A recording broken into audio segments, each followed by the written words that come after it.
I love these Crayola washable markers. I use them for caricature. I like them because they're cheap and because it's easy to vary the width of the line, the width of the line.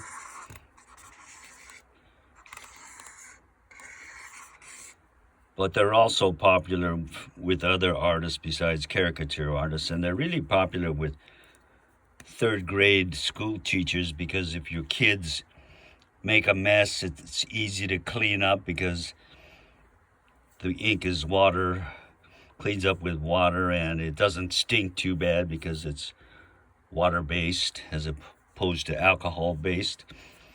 But there are a couple things about these markers that I don't care for. Namely, one of the reasons that they can sell them for so cheap is because they use cheap ink, and the ink doesn't last very long. So before you know it, you have to toss the marker in the landfill unless you can think of a clever way to refill it. And I'll tell you a secret, I have come up with a way. Maybe it's not original, but to me it's original. So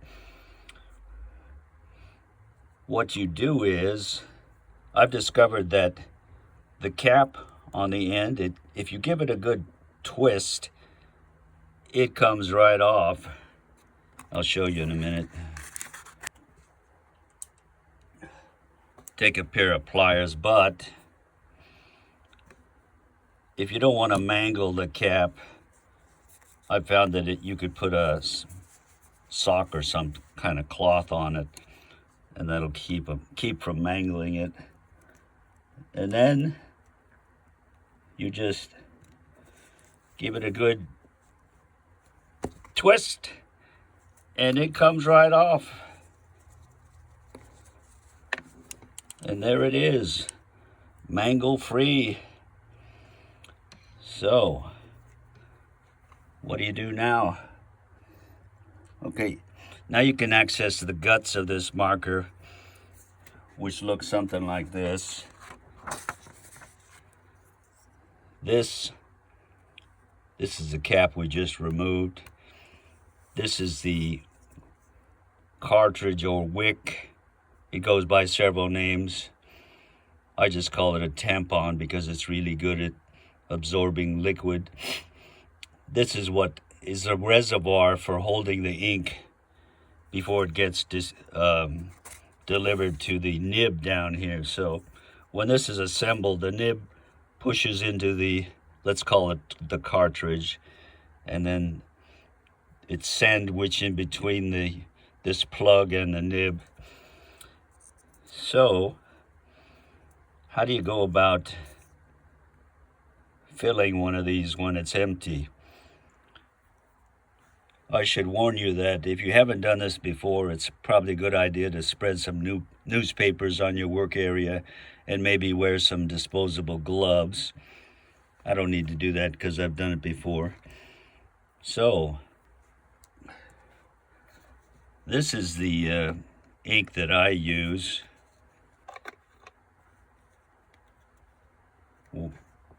which is calligraphy, Japanese calligraphy ink. It's probably not designed specifically for markers, but it seems to work pretty well. If you know of better ink, let me know in the comments below. This video is not really about which ink to use because, to tell you the truth, I'm not an authority on inks.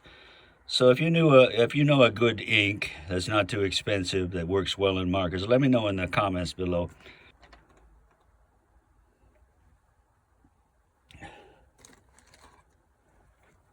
So you just fill it up with about a milliliter of fluid, something like that.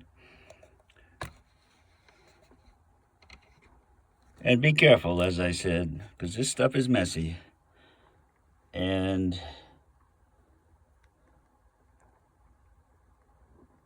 try to aim carefully at the wick and try to keep the ink in here and don't put it down in here, because it's not going to get to the nib if you drop the ink down here. So just gradually put a drop at a time, let it absorb a little bit, another drop, until you put about a milliliter. See how that works for you.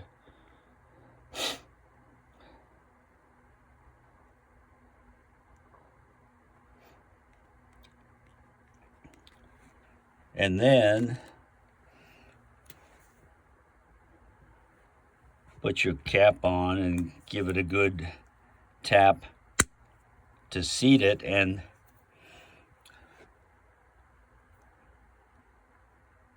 now let it sit for a while in a vertical or almost vertical position with the nib down, so that the ink has a chance to flow down to the nib, and you should be good to go. Let me know how that works for you. And by the way, this is a drawing that I did with my refilled Crayola marker. Do you recognize who it is? I'll give you a hint. It's not Elon Musk or Steve Jobs or Bill Gates or Jeffrey Bezos, but he does live in that neighborhood. If you know, let me know in the comments below. If you don't recognize it, I guess I need to work on my caricatures more, because he's pretty well known. So let me know what you think, and I hope to see you in the next video. Make your comments below, whether they're positive or negative.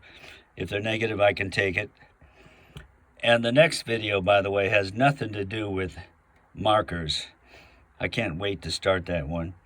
So see you in the next video, I hope.